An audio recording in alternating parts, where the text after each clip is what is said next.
Muy buenas tardes, apreciados asistentes a este evento denominado Encuentro Anual de Investigación, Innovación y Creación, que precisamente empezó hace algunos minutos oficialmente y que se prolongará hasta el 15 de octubre.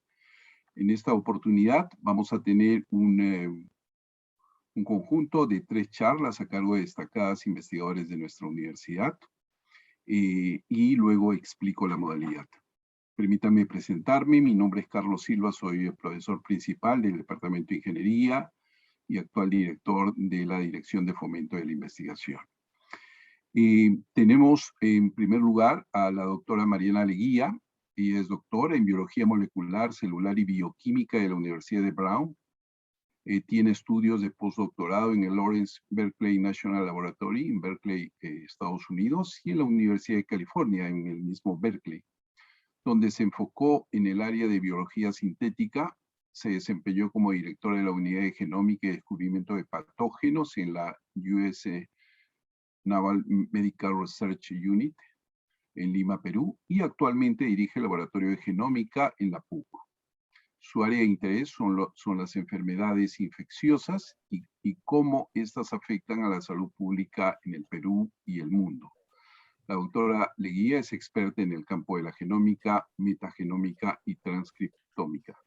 El tema que va a desarrollar es desarrollo de diagnósticos moleculares para la detección de SARS-CoV-2.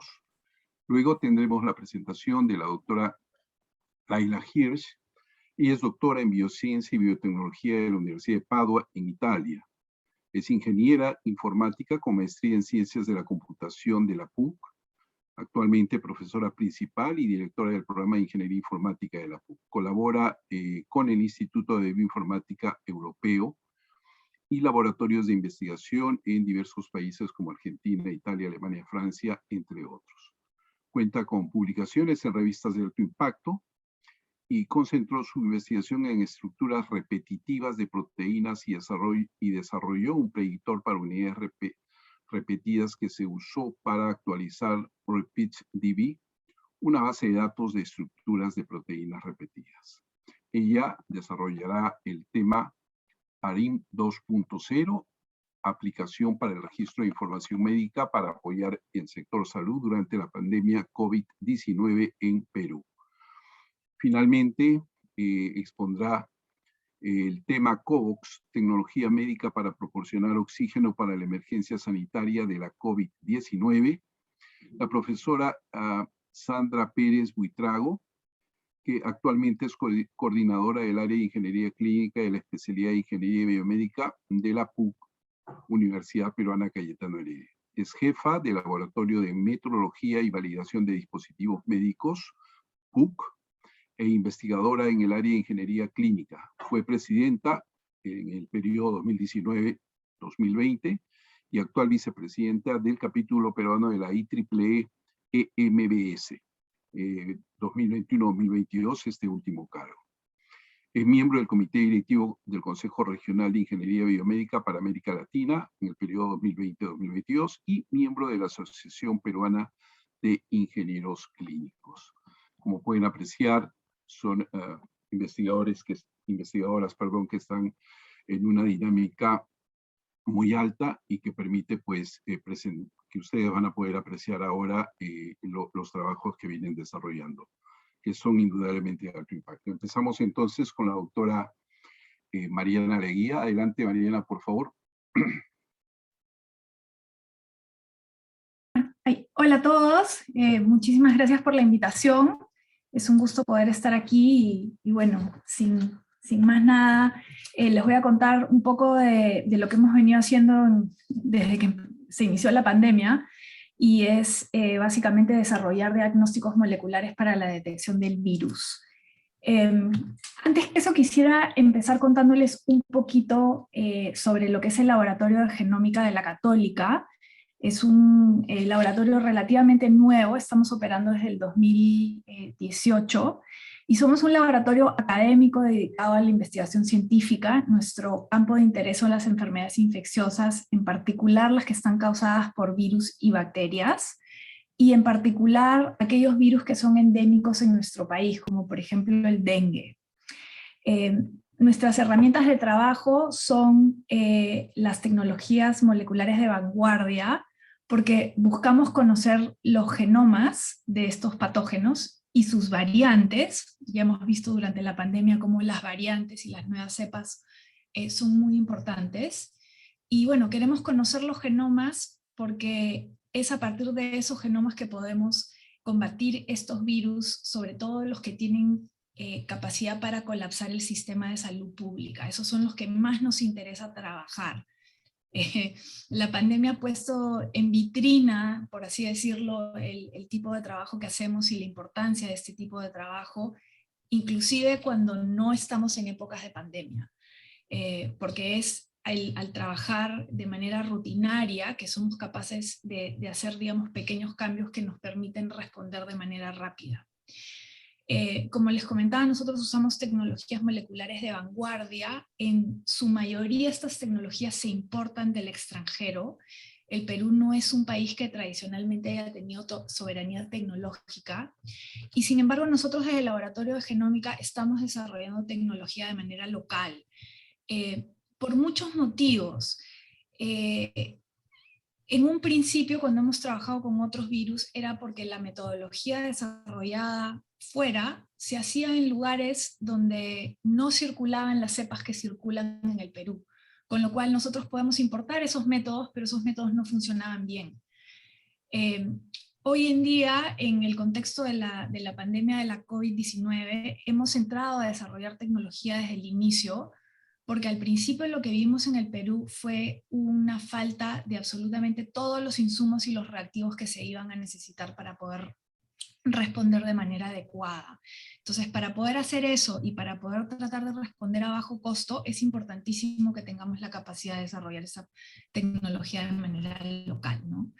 Y bueno, como ya hemos venido haciendo esto desde hace tiempo, nos ha tocado servir un poco como laboratorio referencial en todo lo que tiene que ver con las tecnologías de secuenciamiento de última generación, en particular en el contexto de diagnóstico y caracterización molecular de patógenos, al margen de que estos sean cosas que ya conocemos, como el dengue o el Zika o ahora el SARS-CoV-2, o patógenos que son totalmente desconocidos, ¿no? Porque todo patógeno en algún momento ha sido desconocido. Así que bueno, con eso quisiera comentarles un poquito más lo que hacemos.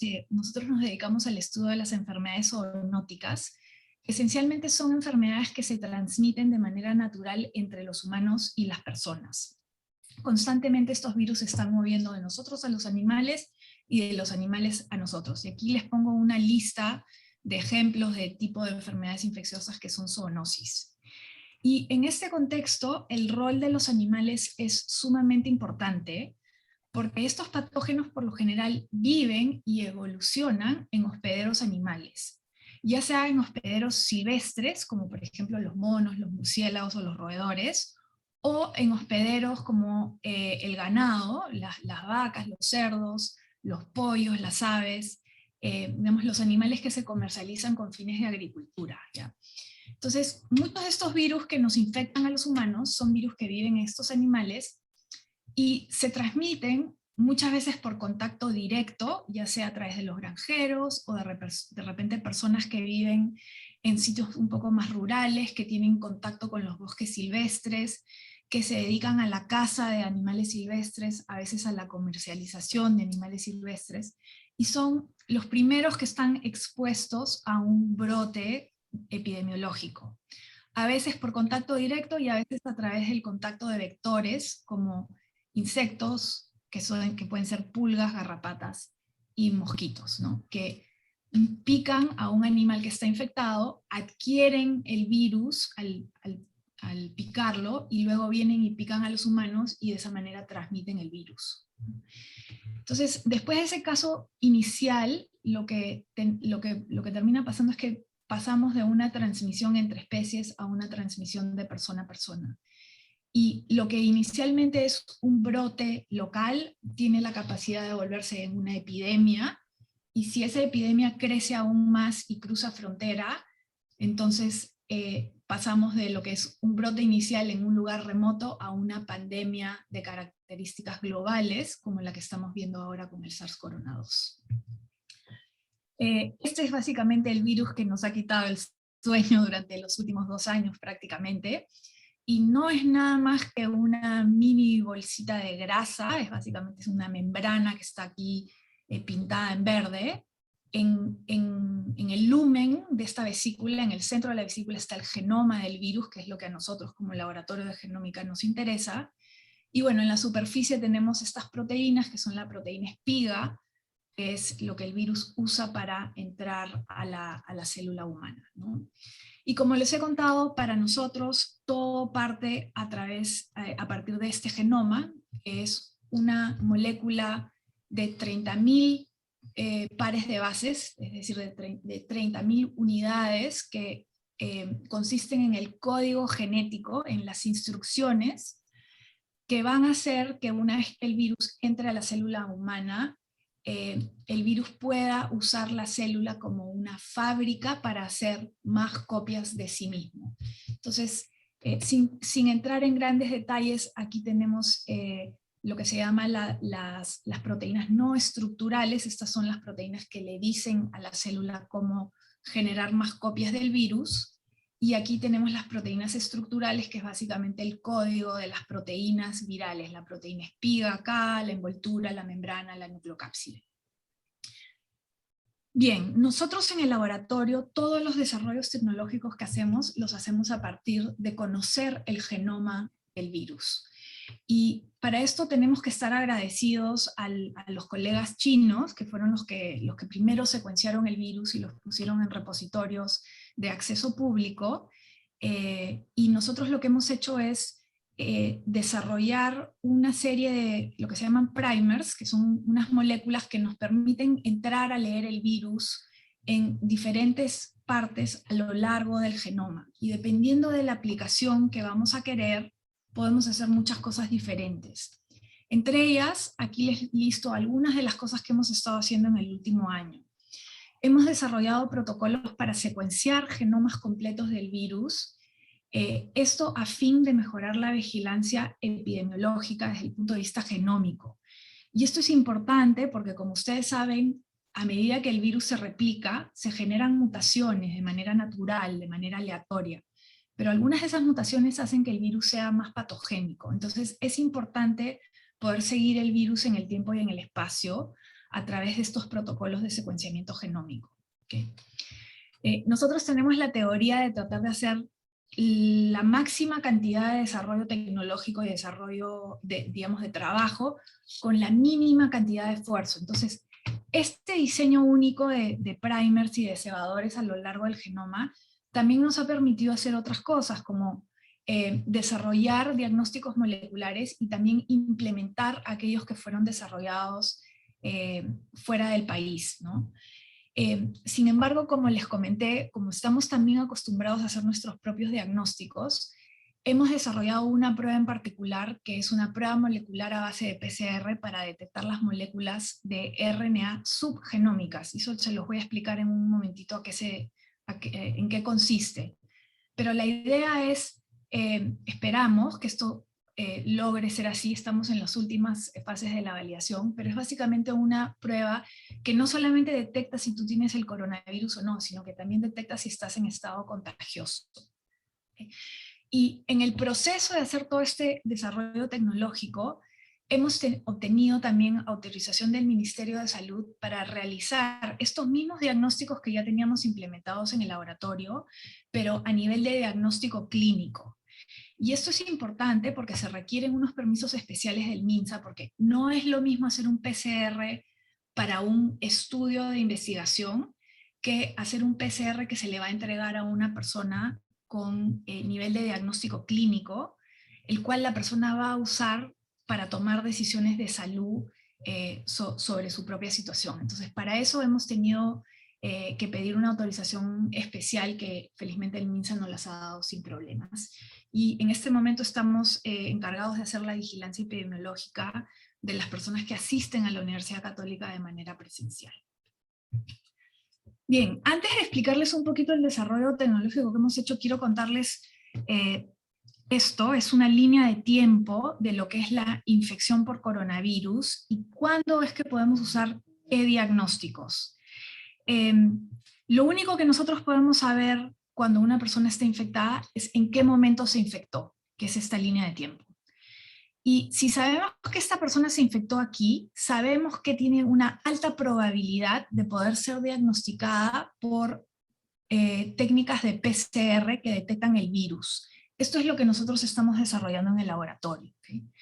Inicialmente en el Perú, el diagnóstico se empezó a hacer a pruebas de anticuerpos.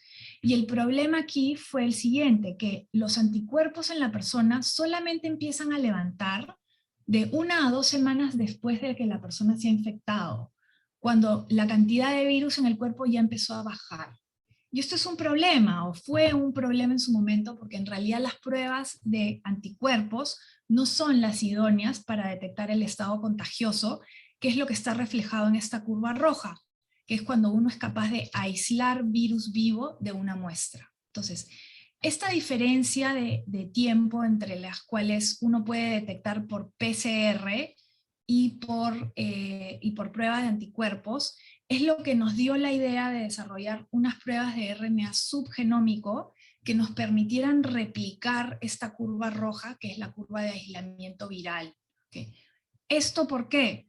Porque hemos visto muchas personas que están ya recuperadas del coronavirus, que de repente están en la semana 3, 4, 5 y 6, después de haber iniciado con síntomas, a las cuales se les hace una prueba molecular tradicional, y estas pruebas siguen saliendo positivas, a pesar de que la persona ya no está en estado contagioso.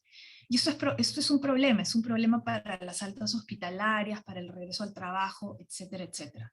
Entonces nosotros actualmente estamos en el laboratorio haciendo una prueba molecular que replica esta curva roja. Bien, esto lo hemos hecho nuevamente a partir de estos cebadores que inicialmente se pusieron aquí para hacer pruebas de secuenciamiento escalonado. No voy a entrar en gran detalle sobre esto, pero básicamente hemos hecho unos protocolos para poder hacer vigilancia genómica, secuenciar el genoma completo, pruebas que toman en cuenta la carga viral de la muestra y que nos permiten generar genomas completos muy baratos, sin tener que comprar kits comerciales. Okay. Adicionalmente a esto, con este diseño, también hemos sido capaces de hacer estrategias de diagnóstico de PCR común. En resumen, hay como 30 potenciales 30 potenciales diagnósticos de PCR tradicional. Sin embargo, nosotros no hemos avanzado más con esto. ¿Por qué? Porque ya habían alrededor de 10 diagnósticos que funcionaban muy bien, desarrollados por el CDC de China, el Instituto Pasteur, la Organización Mundial de la Salud, etcétera, etcétera. Y todos estos diagnósticos nosotros ya los teníamos implementados en el lab. ¿Por qué? Porque estos son los diagnósticos que se usan como gold standard para comparar el desarrollo tecnológico que nosotros sí hemos hecho, que es este desarrollo de las pruebas de RNA subgenómico. Entonces, para explicarles muy rápidamente esto del subgenómico, ¿en qué consiste? Aquí tenemos una célula y aquí hay una partícula viral de coronavirus que a través de, nuevamente, la proteína espiga, que es esta cosita roja, y el receptor AC2 que está en la superficie de las células, consigue entrar a la célula.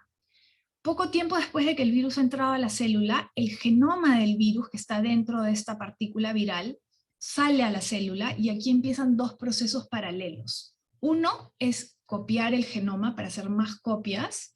Este es el proceso durante el cual salen mutaciones de manera aleatoria y se generan cepas nuevas. Y adicionalmente, tenemos ahora que producir muchas proteínas virales porque necesitamos volver a reempacar este genoma en partículas virales nuevas que vayan a salir a la superficie a infectar a otras células. Entonces, para poder generar gran cantidad de estas proteínas virales, lo que se hace es, se hacen copias adicionales de esta parte del genoma que contiene las proteínas estructurales, como la espiga, la envoltura, la membrana, y se generan estas moléculas de acá que son los RNAs subgenómicos, que son simplemente copias parciales solamente de esta parte del genoma.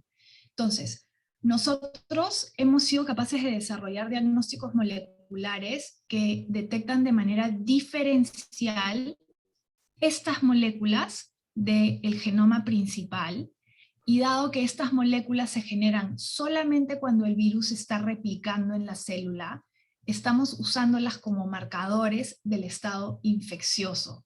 En otras palabras, no solamente es un diagnóstico nuevamente que nos dice si la persona tiene o no coronavirus, sino que también nos dice si está en estado replicativo. Y si está en estado replicativo, entonces esa persona está infecciosa. No los voy a aburrir con todos los detalles, pero básicamente empezamos con 12 prototipos, ya tenemos el prototipo final, hemos completado la validación clínica de rutina que se requiere, pero en nuestro caso también tenemos que hacer una validación clínica avanzada para ver si esto del estado contagioso es algo que podemos replicar con una prueba de PCR. Y en paralelo estamos también secuenciando los genomas que están en las muestras que hemos usado para validar este desarrollo tecnológico, porque sabemos que en el tiempo que nos hemos demorado, las variantes de coronavirus han ido cambiando. Entonces, en resumen, ahora tenemos una prueba que ya está validada, que tiene una sensibilidad del 97.7%, que es altísimo. Es decir, de 87 muestras positivas que hemos testeado, hemos sido capaces de jalar los positivos en 85 de ellas, y de 110 muestras negativas que hemos testeado, negativas para coronavirus, pero positivas para otros virus respiratorios, o sea, virus similares pero no los mismos, de esas 110 muestras negativas, en 110 casos no las hemos detectado. Lo que quiere decir que nuestra prueba es súper específica para el virus de interés, en este caso que es el SARS-CoV-2. Así que bueno, con eso los dejo. Hemos concursado en 4 convocatorias del CONCITEC y hemos podido salir ganadores en 2 de ellas. Esos son los fondos que hemos usado para hacer este desarrollo tecnológico, y como les digo, hemos implementado 10 pruebas moleculares tradicionales que se han usado como gold standard para validar nuestro desarrollo tecnológico, y ahorita ya tenemos una prueba que está básicamente en los últimos estados de validación, actualmente en el INS, porque las muestras están en cultivo. Nosotros en la Universidad Católica no tenemos la posibilidad de cultivar por el tema del nivel de bioseguridad. Perdón. Pero los resultados están sumamente prometedores, y bueno, es cuestión de esperar un par de semanas más para saber si es que esto nos va a servir de la manera que queremos o no. Y finalmente también hemos podido conseguir esta autorización del MINSA para hacer diagnósticos clínicos con validez de diagnóstico médico, que ha sido de suma importancia. Así que con eso, el agradecimiento a las personas que han hecho el trabajo. En este momento somos un laboratorio donde las chicas que están en el laboratorio son todas mujeres, y hemos tenido financiamiento del National Institute of Health de Estados Unidos y también del Fondesit CONCITEC. Con eso los dejo, con un par de fotos de células humanas infectadas por coronavirus, y con mi correo en caso alguien quiera hacer alguna pregunta. Así que muchísimas gracias por su atención. Muchas gracias, Mariana. Vamos a abrir entonces un espacio para preguntas del público. Les pediría que lo hagan a través del chat, ¿sí? Para poder leerlas. Tenemos 5 minutos para estas preguntas.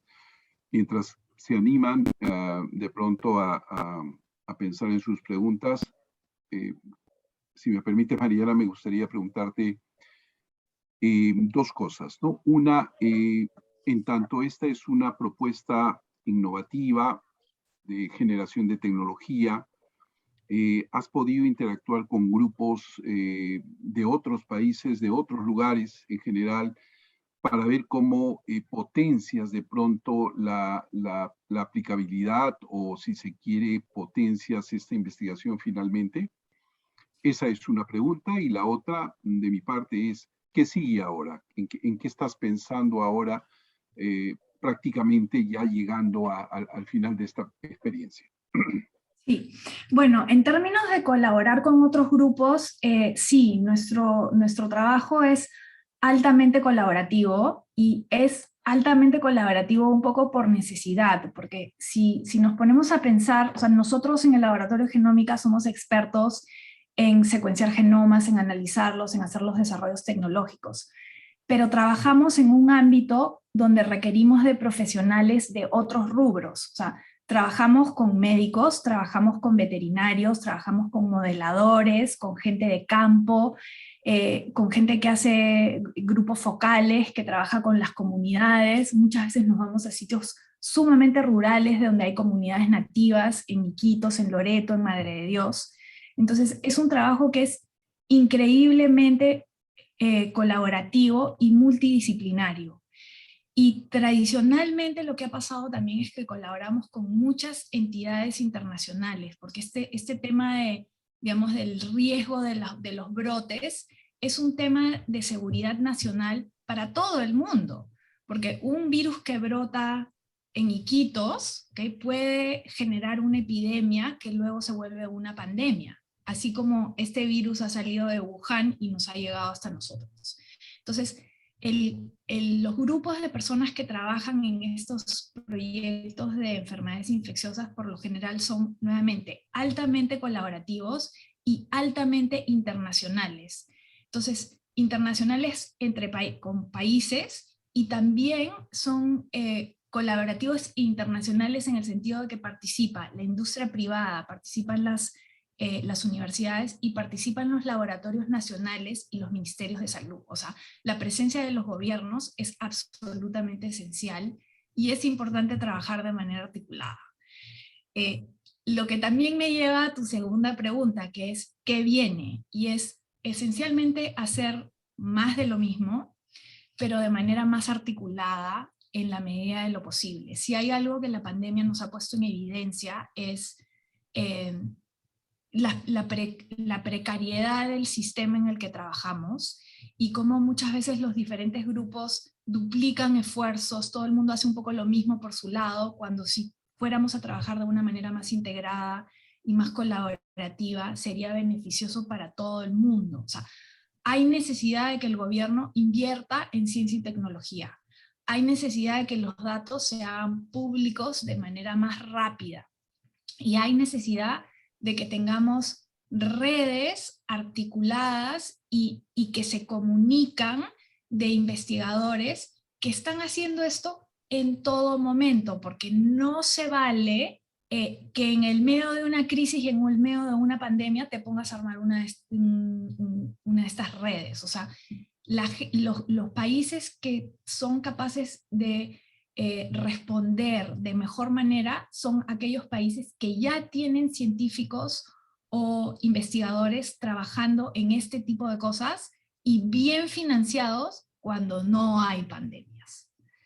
Entonces lo que quisiéramos es un poco, digamos, aprovechar la visibilidad que la pandemia nos ha dado, no a nosotros como grupo personalmente, pero digamos a este tópico, porque casi todos los investigadores que trabajamos en enfermedades infecciosas, gran parte de nuestra campaña diaria, cuando no estamos en épocas de pandemia, es expresarle a la población y a los gobiernos la importancia del trabajo que hacemos, ¿no? Y que es importante que estemos financiados y que estemos trabajando de manera activa para que podamos responder a la próxima pandemia, porque esto de los virus no es que esto se acaba y se acabó, o sea, los virus están en todos lados, en todos momentos, y es cuestión de tiempo hasta que nos toque la siguiente. Y lo que quisiéramos es poder estar un poco preparados para responder de una manera más ágil. Muy bien, muchísimas gracias, Mariana. Vamos a continuar entonces en el desarrollo de este interesante evento. A continuación, la doctora Laila Hirsch, que nos presentará el trabajo ARIM 2.0, una aplicación para el registro de información médica para apoyar el sector salud durante la pandemia COVID-19 en el Perú. Adelante, Laila, por favor. Muchas gracias, Carlos. Muchas gracias por la invitación también. El día de hoy, como bien mencionaba Carlos, les voy a hablar acerca de nuestro asistente para el registro de información médica que hemos nombrado ARIM. Ahora estamos en la versión 2.0.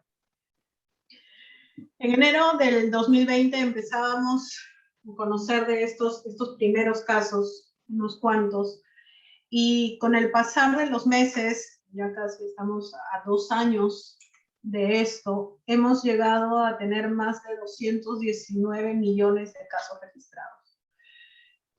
Los números aumentaron de una manera descontrolada, entramos en cuarentena. Como bien mencionaba la misma Mariana, nos hemos dado cuenta en todos estos meses de la precariedad en la que vivimos. Obviamente, esto nos ha llevado a un número bastante alto de fallecidos, 4.5 millones de fallecidos. Y en el país, bueno, no nos hemos quedado cortos. La universidad ha hecho muchos esfuerzos por apoyar al país. Tenemos bueno, los proyectos que hoy día van a ver. Pero, ¿qué cosa hacemos con lo que tenemos hoy en día en nuestro sistema de salud? Falta de infraestructura y equipamiento, camas, máquinas de oxígeno.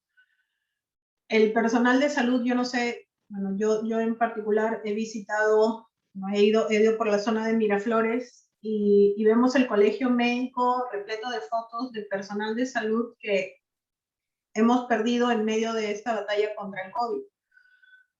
Y tenemos el tema de cómo podemos apoyar a la gestión de este personal.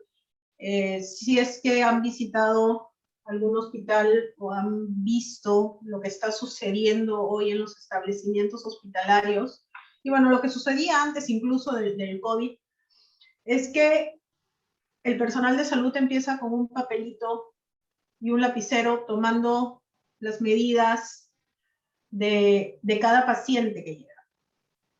Toman la presión, toman la temperatura y lo anotan en un papelito con letra de médico, y luego el papelito el paciente lo tiene que llevar. Es todo un tema, ¿sí? En hospital no privado, bueno, en hospital nacional es ya esto crítico. Encima de que todo el personal de salud está al 100% trabajando al 100% en temas que en realidad implican la vida o la muerte de un paciente. ¿Qué cosa es lo que se propuso? Apoyar a esta gestión de la información del paciente dentro del establecimiento hospitalario. ¿Cómo? Por medio del ahorro de tiempo, por medio del uso de esta aplicación, y además apoyar a toda la trazabilidad de los procedimientos dentro del establecimiento, por medio de esta herramienta. Entre otros beneficios, con esto podemos tener las estadísticas por establecimiento y generales de los diferentes establecimientos, pero además no solamente números, no solamente cantidad de fallecidos, cantidad de infectados, sino también la trazabilidad de todo el tratamiento que se les hace dentro del establecimiento. El monitoreo de las acciones. Hemos hablado que parte, bueno, la realidad nacional a veces dura, ¿no? Y ha habido un movimiento extraño inclusive de cómo los pacientes entraban a UCI o cómo conseguían una cama o un respirador incluso. Y con esta herramienta, inclusive estas acciones pueden ser monitoreadas. Además, el tema de la inversión, porque, bueno, se necesita dinero para poder poner en alto nuestro sistema de salud nacional. Pero nosotros estamos apostando a algo que ya tenemos todos, algo que ya tiene cualquier médico, no en un caso, sino en varios, el teléfono, ¿sí? Los celulares que todos tenemos, que todo médico posee, y que además no nos desprendemos de él, utilizarlo en nuestro beneficio. Y el tema importante, la letra de médico. No sé si alguna vez han tratado de leer alguna historia o alguna receta médica y no han podido leer porque realmente está escribiendo rápido no se termina de dibujar los caracteres y tenemos indicaciones que en muchos casos no entendemos. Y eso es también a lo que estamos apuntando. El 2020 tuvimos este proyecto que era ARIM, ¿sí? Era lo mismo, bueno, sigue siendo ARIM, que es el registro de esta información, pero en ese momento apuntamos a un sistema operativo Android. Ahora con el ARIM 2.0 hemos identificado problemas en esta primera versión, entre los cuales tenemos el sistema operativo, porque la idea es que cada doctor utilice la aplicación haciendo uso de su celular, pero mucho personal médico lo que tiene es un iPhone. Entonces, este ARIM 2.0 tiene este sistema operativo también. Entonces, tenemos la versión de la aplicación en los dos sistemas operativos, de tal manera que si tiene iPhone funciona y si tiene Android también. Además, algo importante es que las acciones deben ser registradas por el médico. Entonces, también contamos con un no repudio, o sea, una validación de que los datos son ingresados por un médico. Tenemos mucha más información. En la primera versión no teníamos el registro de la vacuna, no teníamos algunos antecedentes familiares, también por el tema del tiempo. Entonces, ahora hemos tratado de cubrir toda la información posible de toda la ruta del paciente. ¿Qué cosa es lo que estamos dando? La administración de permisos y usuarios parte del establecimiento hospitalario. ¿Qué significa esto? Que la aplicación no la va a encontrar cualquier persona en un Play Store. ¿Qué significa? Que dentro del establecimiento la persona encargada debe validar al médico, generarle los permisos, darle la aplicación para que la instale y a la vez tener todas las indicaciones correspondientes. Genera su propio PIN de seguridad, de tal manera que el médico es responsable de lo que hace. Y el hospital controla a quién le da esos permisos. Luego, esta aplicación es administrada por el mismo establecimiento y es dueña dentro de los datos que se generan dentro del establecimiento. Nada más. Hay una separación entre un establecimiento y otro, y como les mencionaba antes, pueden hacer uso ya sea del sistema operativo Android o del sistema de iOS. Algo más importante todavía, el tema de la infraestructura. La inversión en equipos es todo un tema dentro de los hospitales. Y nosotros lo que hicimos desde un principio, y además esto es algo que también hace la universidad mucho para todos los grupos de investigación, es utilizar AWS. ¿Qué significa esto? Que no necesitamos comprar servidores, que no necesitamos ir cambiando de equipamiento, sino que comenzamos a consumir recursos de AWS conforme se vaya haciendo más. Es por consumo. Y como les decía, el tema del no repudio para los mecanismos de seguridad no solamente es el registro correspondiente de la información que colocó el médico, identificando quién lo hizo, qué médico registró cada diagnóstico, sino también el tema de seguridad y protección de los datos. Entonces, todo eso lo podemos manejar gracias a AWS.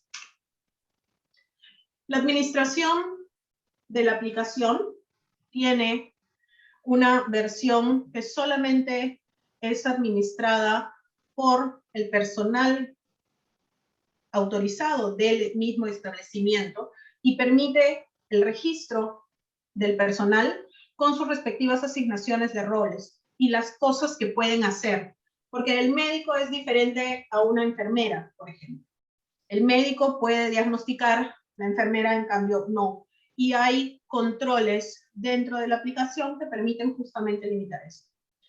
Obviamente puede editar la información de este personal y activar o desactivar. Esto significa que si un médico es dado de baja, entonces ya no podrá usar la aplicación. Tenemos el registro de paciente y esta es una parte bien crítica porque tal vez es la parte más compleja del trabajo. Cuando empezamos la ruta del paciente dentro del hospital, el paciente llega y viene a admisión. En admisión se revisa el seguro, se le registra por medio del sistema de RENIEC, se registran sus datos personales y una vez que se registran sus datos personales, tenemos el acceso a los datos de ese paciente dentro de la aplicación. Pero ¿cómo es esto? El paciente da su DNI dentro del hospital, pero el DNI no debe salir para la aplicación. Entonces, nosotros hemos creado un API dentro del hospital y esto es, creo que la parte más complicada, porque requiere que dentro del hospital haya personal calificado para generar esta comunicación. Bueno, en este caso en particular, en estos primeros intentos nosotros hemos puesto a la persona para poderlo hacer fluir más rápido, pero generamos este servicio que permite que esta información del paciente, su DNI, su nombre, se queden dentro del hospital. No salen, permanecen en el hospital, pero tenemos linkeado un identificador. Y este identificador es el que se coloca en la nube junto con los datos del paciente, pero los datos no personales, ¿no? Bueno, todo es personal finalmente, pero no tenemos datos de identificación. Entonces, en la nube está de manera segura, justamente por los procesos de Amazon, pero no tenemos manera de saber qué registro pertenece a qué persona. Sí sabemos el sexo, sí sabemos la temperatura, sí tenemos toda su historia, pero no podemos saber quién es quién. Son datos finalmente. Esto permite que dentro del hospital, dentro de la red del hospital, sí se pueda hacer consulta de la persona. No se almacenan los datos en la nube, pero sí permite hacer las consultas. Y en base a eso, la idea, el modo en el que funciona esto, es que el personal de salud busca el nombre del paciente o el DNI del paciente o el dato de la historia inclusive, y va a obtener lo que devolvió el servicio, lo que se sabe de la atención, para luego proceder con el flujo correspondiente del paciente. Tenemos el registro del paciente que inicia con el ingreso, donde se ingresa fecha, todos los datos iniciales, los antecedentes familiares, fisiológicos, y esto es algo que ya tiene ARIM 2, los antecedentes quirúrgicos, medicamentos, alergias, transfusiones, ginecobstétricos, en el caso de ser mujer, patológicos, comorbilidades, y luego se procede a la valoración.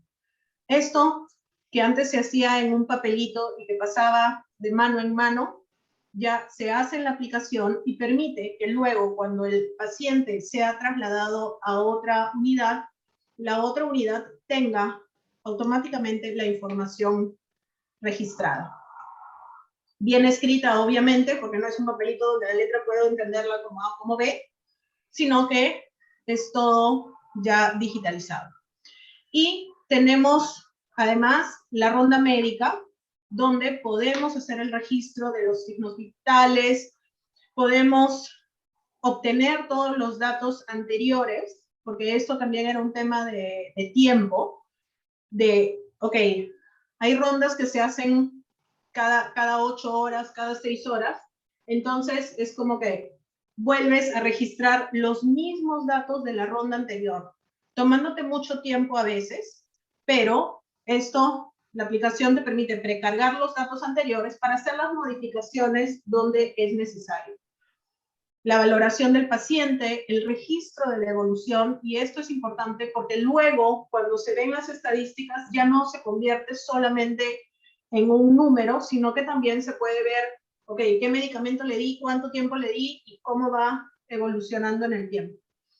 Y todo esto tiene que ser validado por el médico. No se registra en la base de datos sin antes el médico haya autorizado por medio de su PIN, que es único y personal, la información.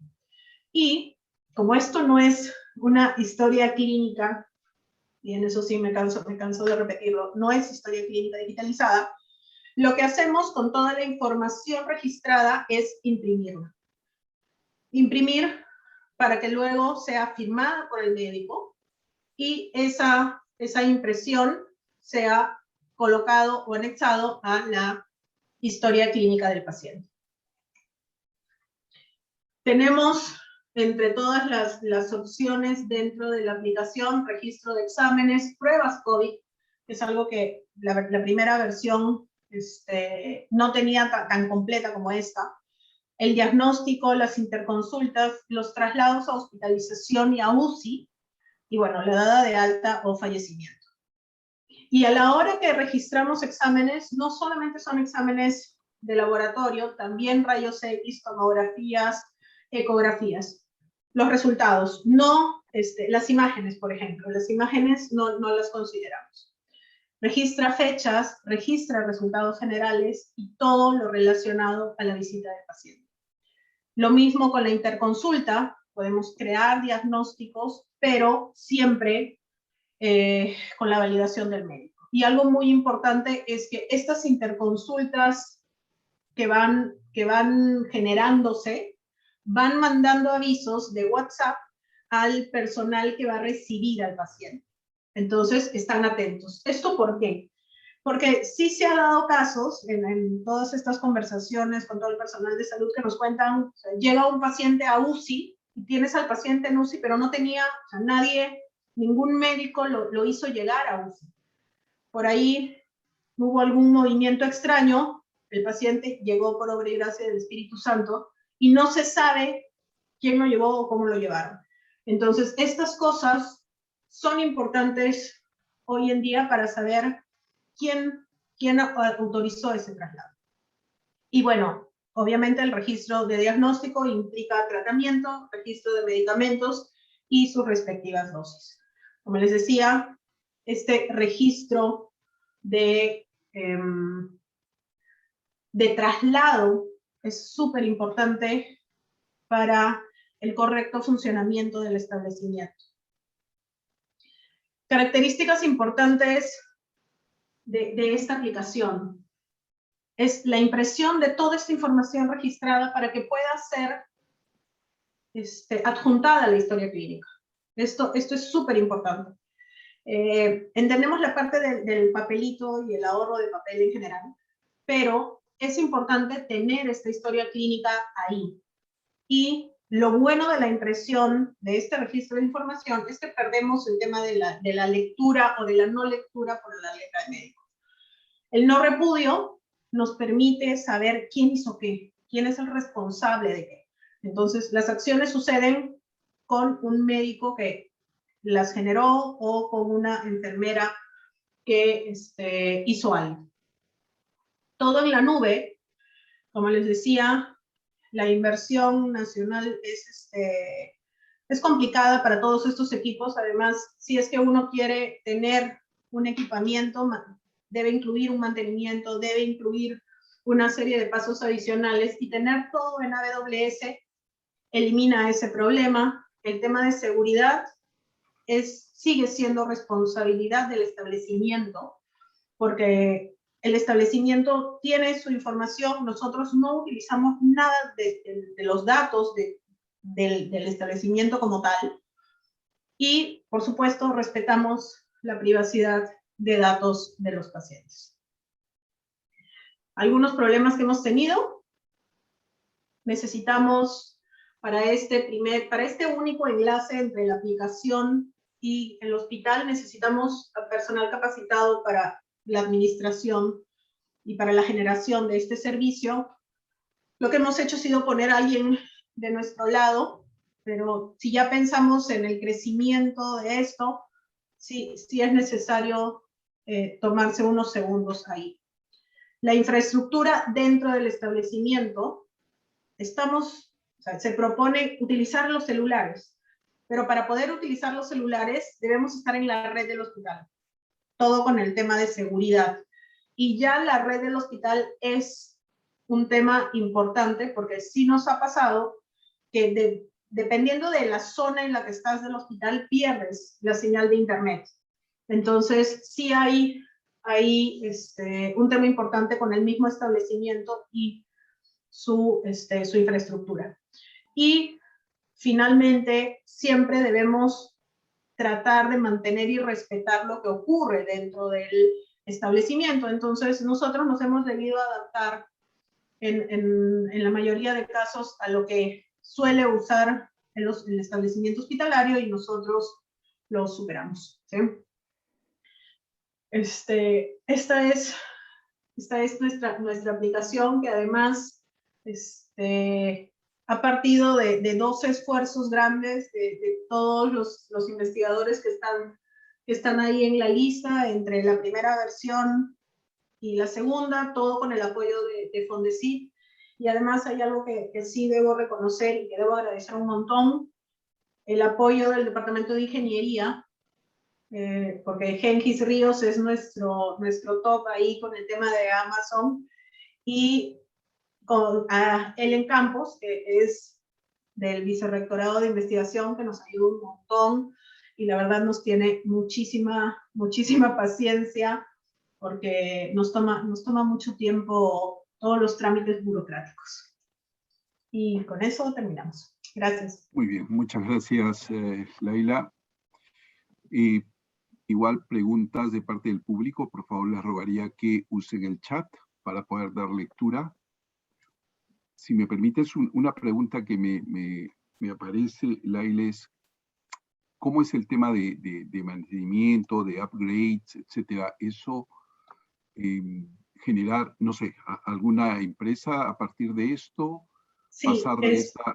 Sí, adelante, por favor. Sí, nosotros tenemos esta relación con Innovati, que es en realidad la empresa que nos está asegurando el largo tiempo de la aplicación. Nosotros como investigadores hemos trabajado en la aplicación en sí, pero la idea es que esto crezca, o sea, que no se quede en dos establecimientos hospitalarios, sino que vaya creciendo. Y cada nuevo establecimiento puede generar actualizaciones dentro del sistema dependiendo de los requerimientos del mismo establecimiento, porque, o sea, son establecimientos nacionales, deberían tener un poco las mismas características, pero no las tienen. Entonces, para eso tenemos un socio que es el que se encargaría de trabajarlo con los establecimientos que vengan. Entonces, por ese lado lo hemos considerado. Tenemos además un backup de unos meses financiados en el proyecto también, justamente para ver pequeños errores que pueden surgir ya cuando todo esto se comience a interconectar entre hospitales, ¿no? Entre establecimientos. Pero sí es una empresa externa la que nos va a hacer el servicio, o les va a hacer el servicio a los establecimientos que lo requieran. De acuerdo, de acuerdo. ¿El paciente tiene acceso a ARIM? No. No. No. Esto es solamente para hospital, y como te digo, es un tema bien particular, porque inclusive algo que hemos, o sea, creo que nos hemos vuelto un poco obsesivos de la seguridad. Si es que un médico decide tomar un pantallazo de la imagen del documento que va a imprimir, de la historia clínica, va a salir con el sello de agua de su usuario. Entonces, pueden arriesgarse, tomar la foto y compartirla, y en ese caso van a ser castigados por su mismo establecimiento, por las reglas del establecimiento, donde en realidad la información del paciente no debe salir, pues, ¿no? Entonces, queda registrado y hay trazabilidad de todas las acciones, literalmente todas. Entonces, por ahí creo que es algo bueno, y yo creo que el personal de salud de los hospitales está trabajando muchísimo como para poder estar tranquilo de que no ocurra algo negativo o algo fuera del lugar. Entonces, no deberían estarse preocupando porque aparezca un un enfermo porque alguien vendió un cupo en UCI, ¿no? Entonces, deberían estarse preocupando de lo que sucede en el hospital con los pacientes, no eso. Entonces, ya con esta trazabilidad evitamos esas cosas. Excelente, muy bien. Muchísimas gracias, Leila. Pasamos ahora con nuestra última expositora, la doctora Sandra Pérez. Ella nos hablará sobre COVAX, tecnología médica para proporcionar oxígeno para la emergencia sanitaria de la COVID-19. Adelante, por favor, doctora Pérez. Muchas gracias por la introducción. Por favor, le pido al apoyo del personal de comunicaciones si puede compartir mi diapositiva.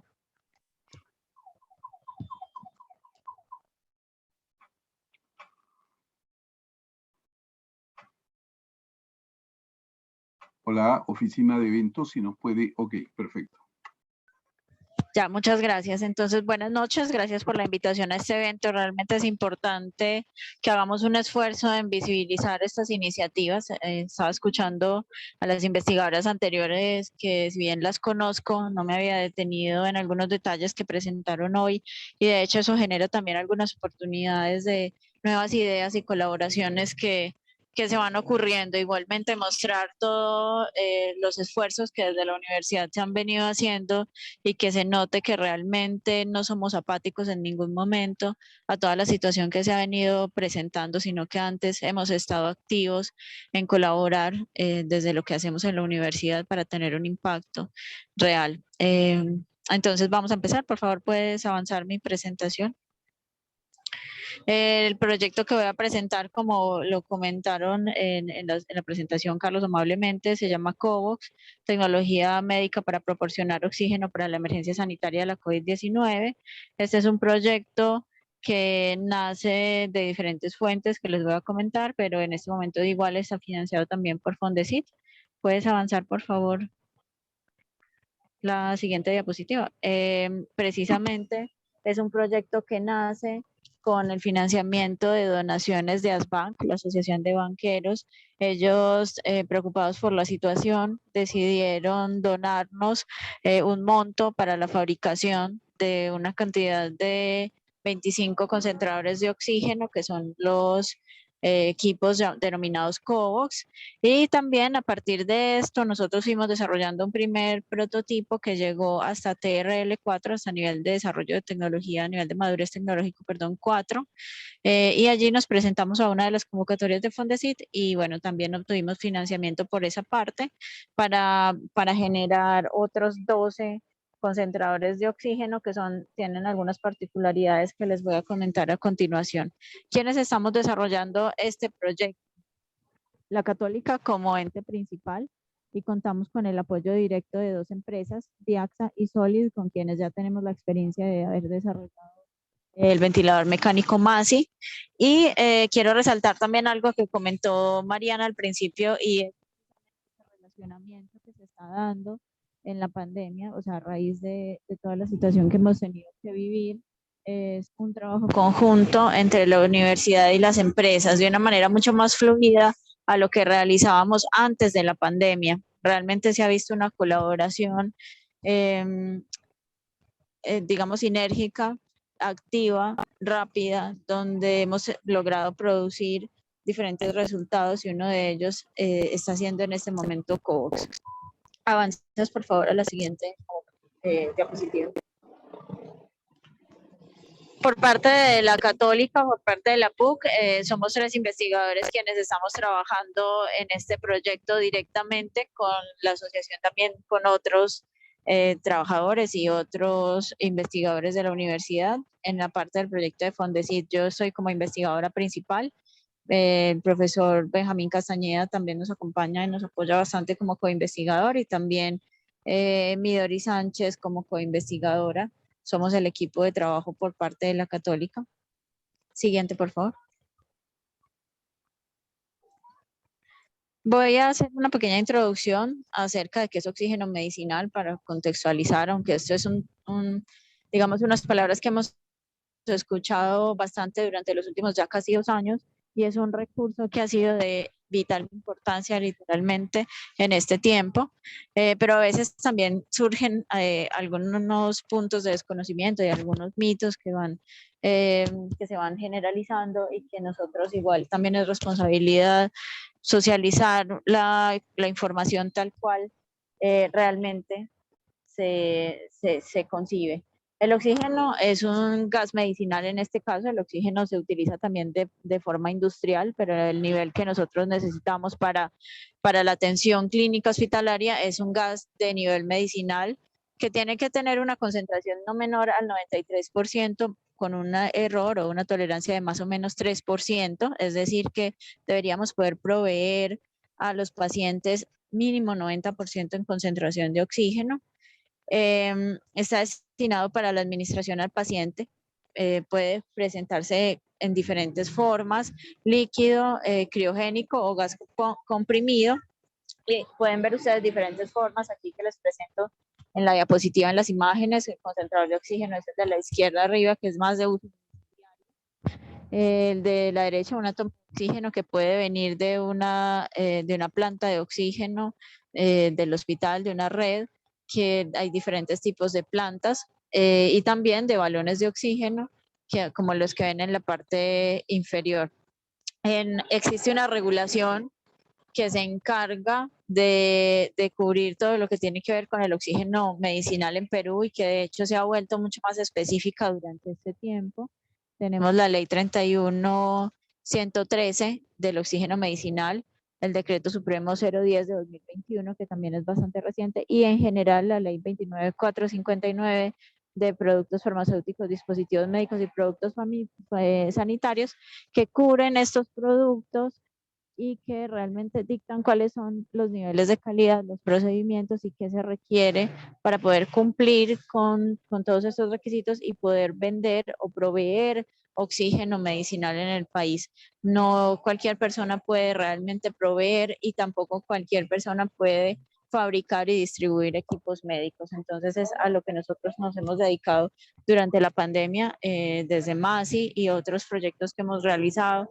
Ahora COVOX en la producción, obtener los registros sanitarios para poder comercializar. En este caso de nosotros es donar, porque nuestro fin no es venderlos, es realmente hacer un aporte más social. Por eso nosotros nos financiamos con convocatorias o con donaciones y bueno, hacer todo el servicio de postventa, que es un proceso que hemos realizado ya con la experiencia de MASI y lo vamos a seguir trabajando en este caso con COVOX. Siguiente diapositiva, por favor.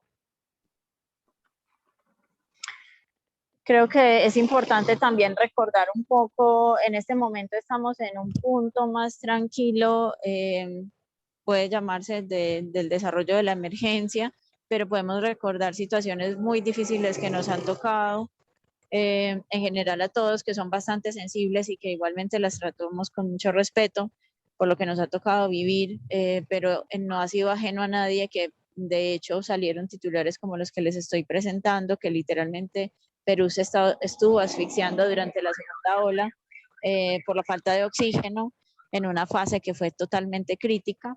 Nosotros en ese momento estábamos trabajando un alto porcentaje del tiempo con el apoyo con MASI y pudimos ver cómo los hospitales se quedaban literalmente sin suministro de oxígeno y que bueno, hablando un poco también de ese otro aporte que hicimos por parte del ventilador mecánico, MASI puede trabajar con mucho menos oxígeno que un ventilador comercial y bueno, ayudó en ese momento a mitigar en algunos lugares y a salvar vidas en ese momento de falta de oxígeno. Vieron ustedes cómo la gente literalmente se abrazaba, como el señor de la derecha, a balones de oxígeno que necesitaban conseguir para poder salvar la vida de los pacientes, y un paciente que consume normalmente 10 litros por minuto, porque es lo máximo, o 15 litros por minuto que dan los reguladores de los balones de oxígeno, se consumen muy rápidamente en un paciente que ha afectado por el virus causante de la pandemia. Necesitan altos flujos de oxígeno y realmente el suministro no es suficiente y no fue suficiente. Pasa por favor a la siguiente. ven ustedes cómo se presentaron situaciones de hecho de alto riesgo, como transportar balones de oxígeno en mototaxis o tener personas durmiendo encima de los balones de oxígeno para que no se los robaran, haciendo las filas para que les llenen de nuevo el oxígeno. Son situaciones reales, son fotos de la vida real que tuvimos que pasar en Perú, y frente a esto nosotros definitivamente no podíamos mirar hacia otro lado y ser apáticos a la situación, teniendo herramientas con las cuales, no en ese momento, pero sí empezar a proveer una previsión para un próximo momento, y que esto no tenga que volver a suceder. La siguiente diapositiva, por favor.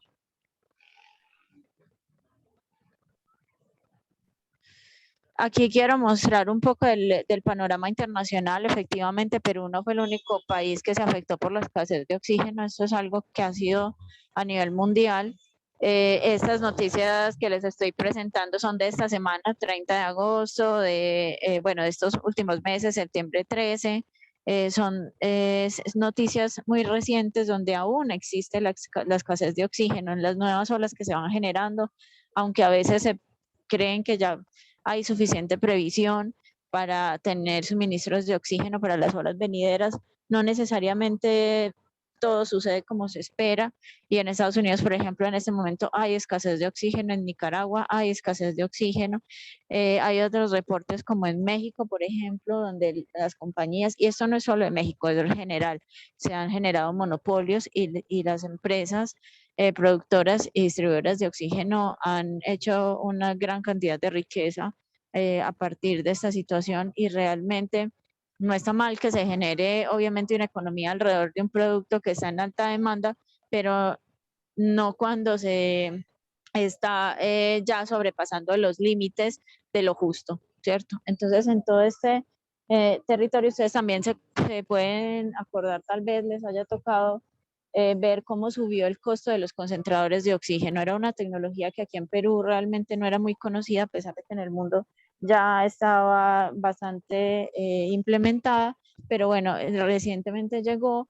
y en sus inicios ni siquiera lo conocían, y era bastante económico realmente conseguir un concentrador de oxígeno. Cuando empezó la pandemia, los precios se aumentaron tanto, y recuerdo que en marzo de este año habían duplicado su costo, y no es justo, y las familias realmente buscaban cómo poder proveer oxígeno para sus familiares en las casas, porque esto se usa más en ambiente domiciliario, y no podían con los costos ni tanto del abastecimiento de oxígeno por balones, ni comprar un concentrador de oxígeno a tan alto costo.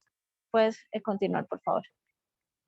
La siguiente presentación. Ahí es donde igual nosotros empezamos a construir COVAX. Esta es una iniciativa que surge, de hecho estamos trabajando en esto desde febrero de este año. Nosotros creamos un primer prototipo que fue el que presentamos a la convocatoria de Concitec de Fondesit.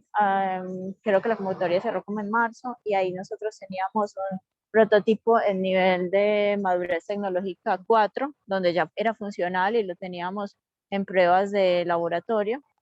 Esto es un equipo biomédico, un concentrador de oxígeno que tiene que estar conectado a una fuente de energía. Toma el aire del ambiente, como pueden ver un poco en la gráfica, lo toma por la entrada, lo filtra, ¿cierto? Lo filtra, pasa por todo el sistema, pasa por unas tuberías de ceolita, por unos depósitos de ceolitas presurizados. Ahí lo que sucede es que se concentra este aire que nosotros respiramos al 21% de oxígeno, esa ceolita retiene el nitrógeno, y pasa y va concentrando solamente altos porcentajes de oxígeno. Por eso no vamos a llegar a un 100%, porque lo que hacemos es quitarle el nitrógeno y nos queda oxígeno más otros gases, pero ya en un muy pequeño porcentaje, ¿cierto? Alrededor del 7%. Entonces lo que estamos haciendo es capturando todo ese oxígeno, concentrándolo, y tenemos un depósito del producto que luego, a nivel de que se vaya demandando con los reguladores de presión, se va liberando a poco, y un flujómetro que se tiene en la interfaz, en la parte superior, como lo pueden ver, que es lo que permite que el usuario controle cuánto flujo quiere enviarle al paciente. Normalmente, los concentradores de oxígeno comerciales entregan entre 3 litros y 10 litros por minuto de oxígeno, lo cual, si bien es útil, se ha demostrado que las terapias con alto flujo son bastante beneficiosas para evitar la complicación de los pacientes que padecen neumonía o que padecen dificultad respiratoria causada por el virus causante de la pandemia.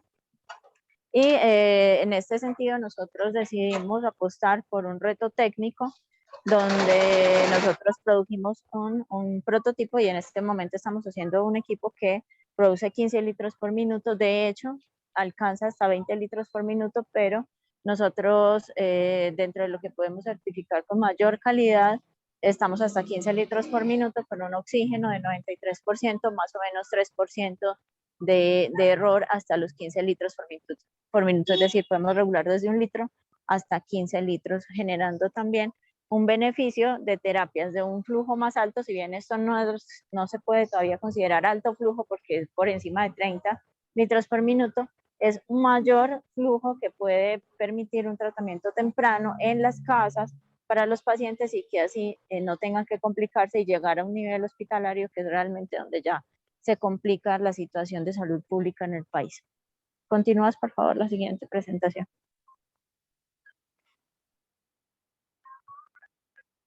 Para hacer este diseño nosotros partimos, aquí se los muestro muy rápidamente, de manera ilustrativa, de una cantidad de estándares. Para hacer un equipo biomédico no podemos simplemente hacerlo nosotros mismos en la sala de nuestra casa. Esto es algo que necesita cumplir con unos estándares de calidad y que tienen que estar reconocidos. En este caso nosotros tenemos que pasar por una evaluación de la agencia encargada en Perú, que es DIGEMID, para que nos dé una aprobación de fabricación y uso durante la emergencia, que es lo mismo que hicimos con MAS, y para eso tenemos que demostrar que cumplimos los estándares mínimos de calidad para el diseño y la fabricación. Desde el diseño concebimos cuáles son los requisitos mínimos que teníamos que cumplir para poder fabricar un concentrador de oxígeno con la calidad suficiente para que pueda proveer este recurso a nuestros compatriotas en Perú, y para que podamos también cumplir con proveer un oxígeno de buena calidad, ¿cierto? No solamente entregarles un producto, que de hecho nosotros hicimos control de calidad en el Laboratorio de Metrología y Validación de Equipos Biomédicos de la PUC. Lo que hacemos, nos encargamos de hacer control de calidad de equipos biomédicos y hemos revisado varios equipos comerciales que está usando en este momento las personas y que realmente no alcanzan a cumplir con los requisitos de calidad. Hay algunas marcas que importan que no necesariamente tienen toda la calidad que se requiere. Pero bueno, en este caso nosotros partimos de esos requisitos fundamentales. Continúa, por favor. A la siguiente diapositiva. Y diseñamos un equipo en la anterior, por favor, del diseño. En esta pueden ver un poco de los planos tridimensionales que hicimos del prototipo. Pueden ver un poco de la explicación que les di anteriormente. Los pedazos de ceolita, que son los que se encargan de recoger el nitrógeno y luego pasa al tanque de oxígeno este oxígeno concentrado libre de nitrógeno que vamos produciendo. Este era un poco de los planos del dispositivo real que estamos fabricando. Ahora sí, continúa por favor a la construcción. Aquí les muestro la construcción. Este fue el primer prototipo que presentamos nosotros, el de TRL4. El que ven a la izquierda es el analizador de flujo de gases, que es nuestro equipo patrón, que tiene todos los sensores certificados para poder controlar la calidad de los dispositivos que nosotros hemos venido fabricando. Continúa, por favor.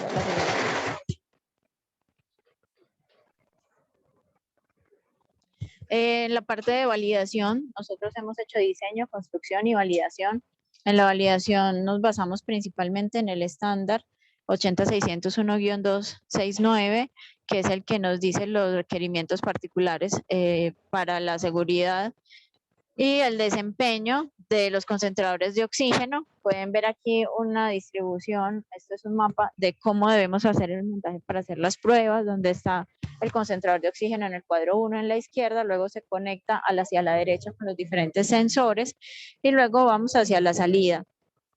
Puedes continuar, por favor, la siguiente diapositiva. Les muestro en una foto cómo nosotros hicimos esta configuración. Aquí ustedes pueden ver, bueno, tenemos en el ítem número 1, en la imagen de la izquierda, pueden ver el computador en el cual nosotros automáticamente capturamos los datos que se van tomando, porque nosotros hacemos validación durante 24 horas de funcionamiento continuo del concentrador. Entonces automáticamente se van exportando los datos para una mayor seguridad. Si estuviéramos escribiéndolos, habría también la posibilidad del error, y ahí es donde también todas estas interfaces, con lo que comentaba Laila ahorita, nos sirven tanto. Tenemos el termómetro que nos permite controlar las condiciones, tenemos el equipo 2, el analizador de flujo de gases, que tiene todos los sensores de temperatura, flujo, presión, oxígeno, y luego tenemos el concentrador de oxígeno.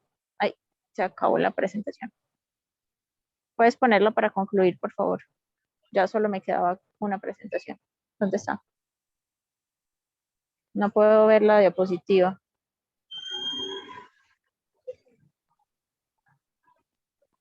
Oficina de apoyo, por favor.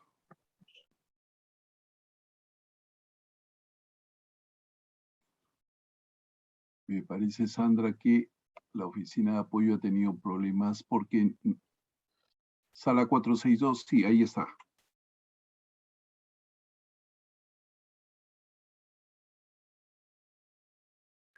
Ya puedes ir hacia el final, por favor, ya para...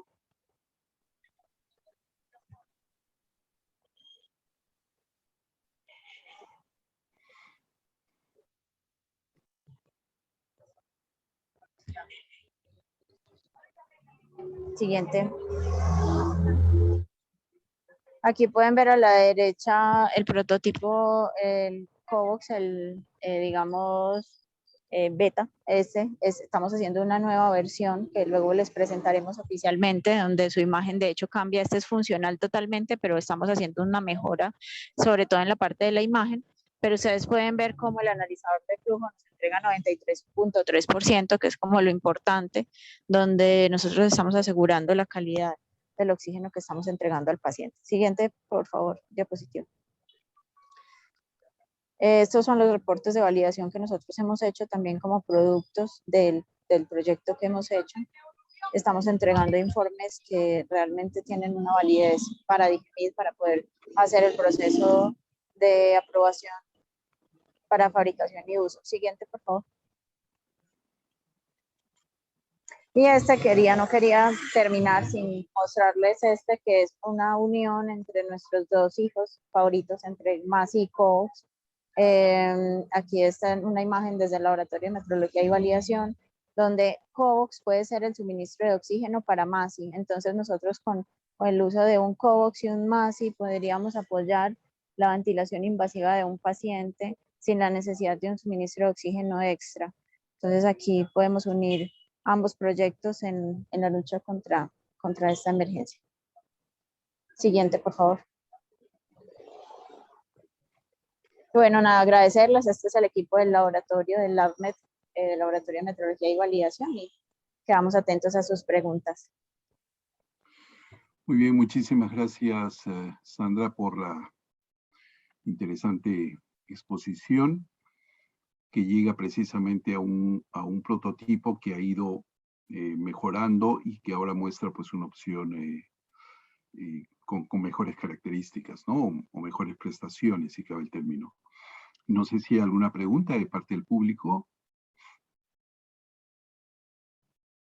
Sí, si me permites, ¿se ha podido ver cómo, comparativamente hablando, cómo aparece esta propuesta COVOX frente a propuestas similares que puedan haber a nivel nacional, a nivel internacional, Sandra? ¿No? Carlos, sí, es muy interesante. Realmente hemos generado precisamente un valor agregado en este concentrador de oxígeno al producir uno de 15 litros por minuto.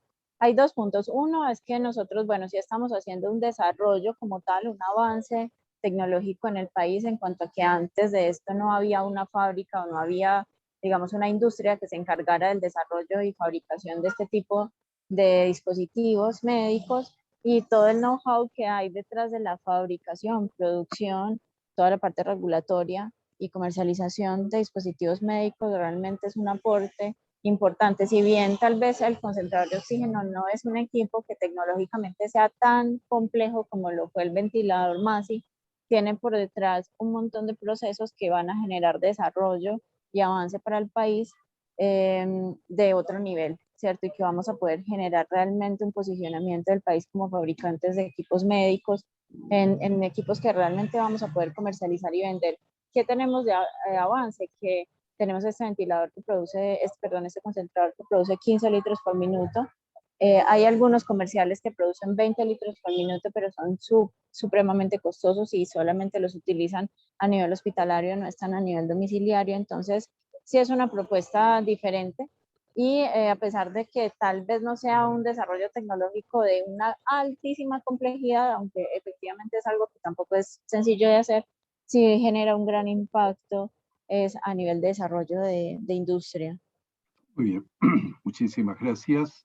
Gracias. Bueno, ya para terminar, tal como habíamos mencionado, pediría a cada una de las expositoras que pueda de pronto comentar algún mensaje, dejar algún mensaje producto del trabajo que han desarrollado en lo que nos acaban de presentar, ¿no? En un espacio muy corto, de pronto de 1 o 2 minutos como máximo. Empezaríamos con Mariana. Mariana, adelante, por favor. Sí, claro que sí. Yo quisiera resaltar que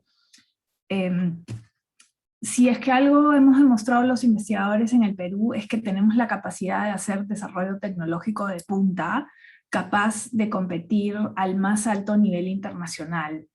Y creo que es algo de lo que tenemos que estar orgullosos y algo en lo que tenemos que poner mucho esfuerzo, porque el país es un país, lo vemos en la política todos los días, es un país rico y sin embargo tenemos grandes deficiencias.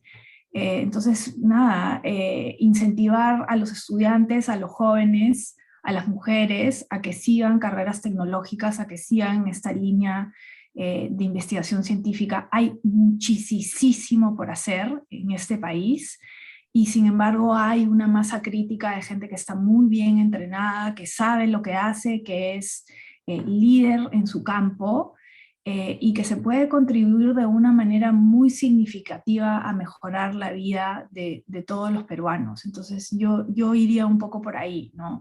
Tratar de ver las cosas buenas que han surgido en estos 2 últimos años que han sido tan terribles para nuestro país y que, digamos, han golpeado más que nada a la gente más necesitada. Entonces creo que tenemos que estar muy conscientes de eso y apostar por hacer trabajos en el Perú que no solamente tengan pues nivel internacional, pero que sirvan para solucionar las necesidades apremiantes de nuestro país. Muchas gracias, Mariana, por tus palabras y mensaje. Laila, adelante, por favor. Muchas gracias. Concuerdo con Mariana. Creo que estos casi 2 años nos han demostrado mucho y es importante que como investigadores, que como profesionales aportemos. No solamente creo que bueno, somos nosotros los investigadores y en muchos casos educadores también, los que somos responsables de estas iniciativas, sino también las personas que están ahí. O sea, observar las necesidades, reconocer las necesidades, tratar de hacer la diferencia. Creo que en nuestras manos está. Y bueno, la situación está fea. Creo que nos ha abierto los ojos con respecto a la pobreza que tiene el país, a cómo hay gente que o sea, si les decimos lávense las manos, ¿cómo lo van a hacer si no hay agua siquiera para ellos? Entonces, sí hay prioridades que creo debemos observar y tratar de generar esos cambios. Si la sociedad somos nosotros, entonces nosotros somos responsables también en cierta medida o en toda medida de los cambios que proponemos. Entonces, para los alumnos de la universidad, para todos los profesionales, yo creo que va a haber un esfuerzo pero debemos tomar la iniciativa y movernos para buscar un país mejor. Y aprovechar que estamos vivos, reconocer el hecho de que hay mucha gente que ha fallecido por ayudar a otras personas, o tal vez por algún descuido o porque, bueno, Dios lo quiso así. Y si es que estamos aquí vivos, hagamos ese cambio, esa diferencia, de la manera en la que podamos. Absolutamente de acuerdo, Leila. Muy bonito mensaje. Terminamos con Sandra. Sí, de acuerdo completamente con Laila y con Mariana, unas palabras que de verdad debemos tomar. Adicionalmente a eso, quiero resaltar de este tiempo que aprendimos el trabajo en equipo, o sea, el valor de realmente trabajar en equipo. Si hay algo particular que noté un poco cuando llegué acá al país fue que era difícil lograr hacer iniciativas conjuntas entre diferentes tipos de equipos de trabajo.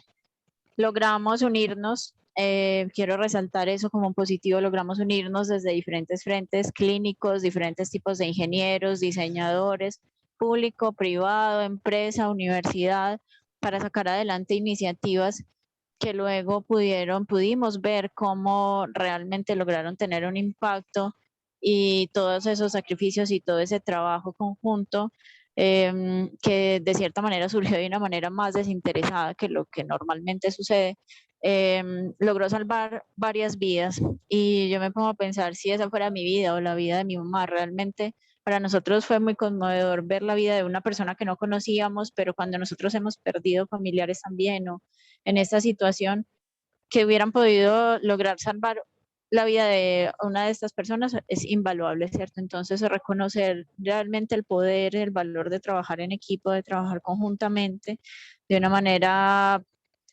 menos, digamos, voy a decirlo sin tanto egoísmo y ver hacia afuera. Pero también lo que decía Laila, muy importante, con estos proyectos hemos tenido la oportunidad de tener una